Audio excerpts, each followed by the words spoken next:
Assalamualaikum warahmatullahi wabarakatuh. Kami mahasiswa dari Universitas Pancasakti Tegal, Fakultas Ekonomi dan Bisnis, Prodi Bisnis Digital.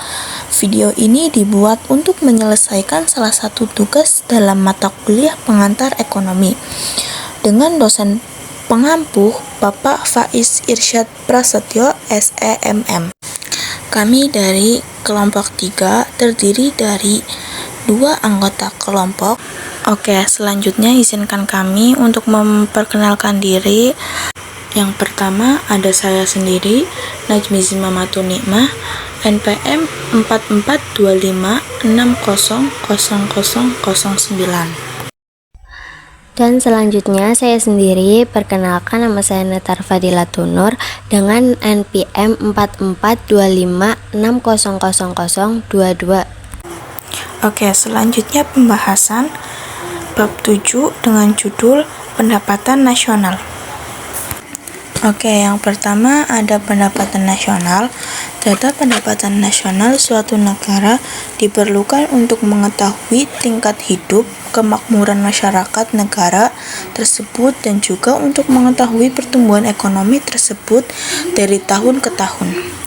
Pendapatan nasional adalah total nilai hasil produksi ekonomi seluruh sektor di suatu negara dalam periode tertentu. Data ini diperlukan untuk 2 tujuan utama. Yang pertama, menilai tingkat hidup dan kemakmuran masyarakat, dan yang kedua, mengukur pertumbuhan ekonomi dari tahun ke tahun.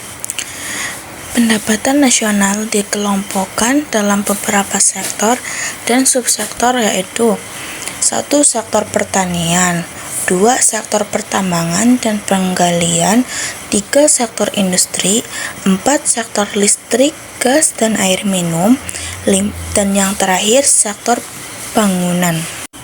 Dan selanjutnya ada konsep pendapatan nasional di negara berkembang, mengalami pertumbuhan yang sangat pesat pada awal tahun 1990-an. Pada tahun 2022, produk domestik bruto atau PDB Indonesia tumbuh besar 5,31% dibanding tahun 2021, yaitu sebesar 3,70%. Produk nasional bruto menunjukkan beberapa konsep pendapatan nasional. Yang pertama ada Gross Domestic Product atau GDP. Yang kedua, Gross National Product, GNP. 3. Net National Product atau NNP. Yang keempat, National Income atau NNI. Kelima, Personal Income atau PI. Yang keenam, Disposable Income atau DI. Yang ketujuh, pendapatan nasional harga berlaku dan harga konstan. Yang kedelapan, pendapatan domestik regional bruto atau PDRB. Dan yang terakhir ada pendapatan per kapita. Oke, selanjutnya ada metode perhitungan pendapatan nasional. Adalah jumlah nilai barang dan jasa yang dihasilkan suatu negara dalam satu periode atau biasanya 1 tahun. Untuk menghitung pendapatan nasional suatu negara ada 3 cara atau metode yang bisa digunakan, yaitu metode produksi, metode penghasilan atau penerimaan, dan yang terakhir ada metode pengeluaran. Yang pertama, metode produksi, yaitu metode produksi menghitung pendapatan nasional dengan menjumlahkan nilai tambah atau value added dari seluruh kegiatan produksi di sebagian sektor ekonomi. Yang kedua, metode penghasilan atau penerimaan. Metode ini menghitung pendapatan nasional berdasarkan balas jasa yang diterima oleh faktor-faktor produksi. Dan yang terakhir, ada metode pengeluaran. Metode pengeluaran menghitung pendapatan nasional berdasarkan total pengeluaran seluruh pelaku ekonomi. Nah, selanjutnya manfaat penghitungan pendapatan nasional. Sebelum kita bahas angka-angkanya, kita harus tahu dulu nih kenapa sih negara repot-repot menghitung pendapatan nasional. Ternyata data ini sangat bermanfaat loh untuk memahami struktur ekonomi, untuk melihat progres, perbandingan antar wilayah, dan pedoman kebijakan. Nah, sebelum itu kita bahas dulu nih keempat manfaat tersebut. Yang pertama, memahami struktur ekonomi.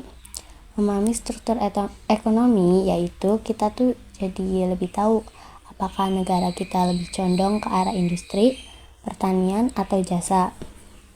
Nah, yang kedua, dengan melihat progres, kita tuh bisa membandingkan apakah ekonomi tahun ini lebih baik dari tahun kemarin atau sebaliknya. Nah, yang ketiga yaitu perbandingan antar wilayah. Perbandingan antar wilayah yaitu kita tuh jadi lebih bisa membandingkan kebijakan ekonomi antar negara atau antar daerah. Nah, yang terakhir yaitu pedoman kebijakan. Nah, pedoman kebijakan ini yaitu data yang dapat membantu pemerintahan mengambil keputusan yang tepat untuk masa depan ekonomi kita. Selanjutnya yaitu kegiatan produksi atau transaksi-transaksi pasar yang tidak diperhitungkan dalam pendapat nasional. Nah, tapi teman-teman, kalian tuh harus tahu, tidak semua uang yang berputar itu dihitung dalam pendapatan nasional. Ada beberapa hal yang dikecualikan, yaitu kegiatan ibu rumah tangga.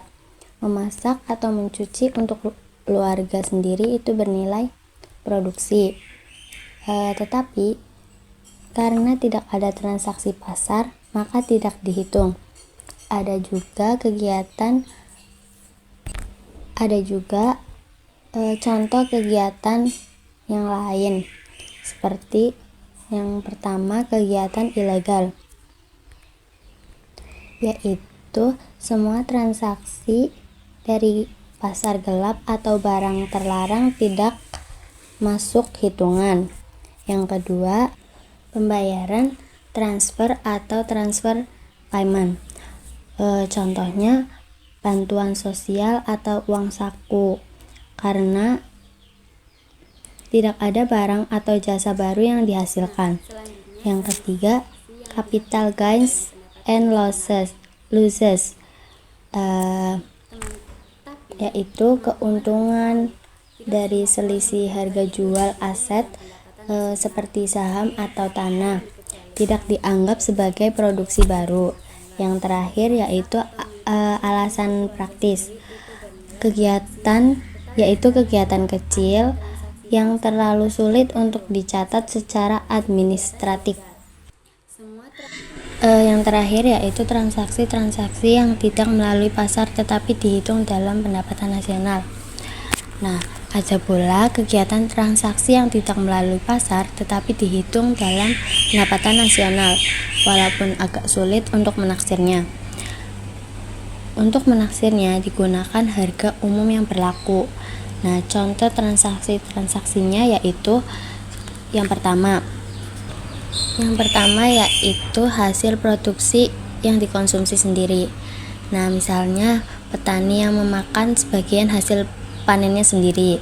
Nah, yang kedua, pembangunan swadaya. Nah, pembangunan swadaya ini seperti membangun rumah atau irigasi secara gotong royong. Nah, yang ketiga, upah non tunai. Upah non tunai misalnya fasilitas rumah dinas yang diberikan perusahaan kepada karyawannya. Nah, nilai sewanya tetap dianggap sebagai bagian dari pendapatan. Sekian materi yang dapat kami sampaikan hari ini.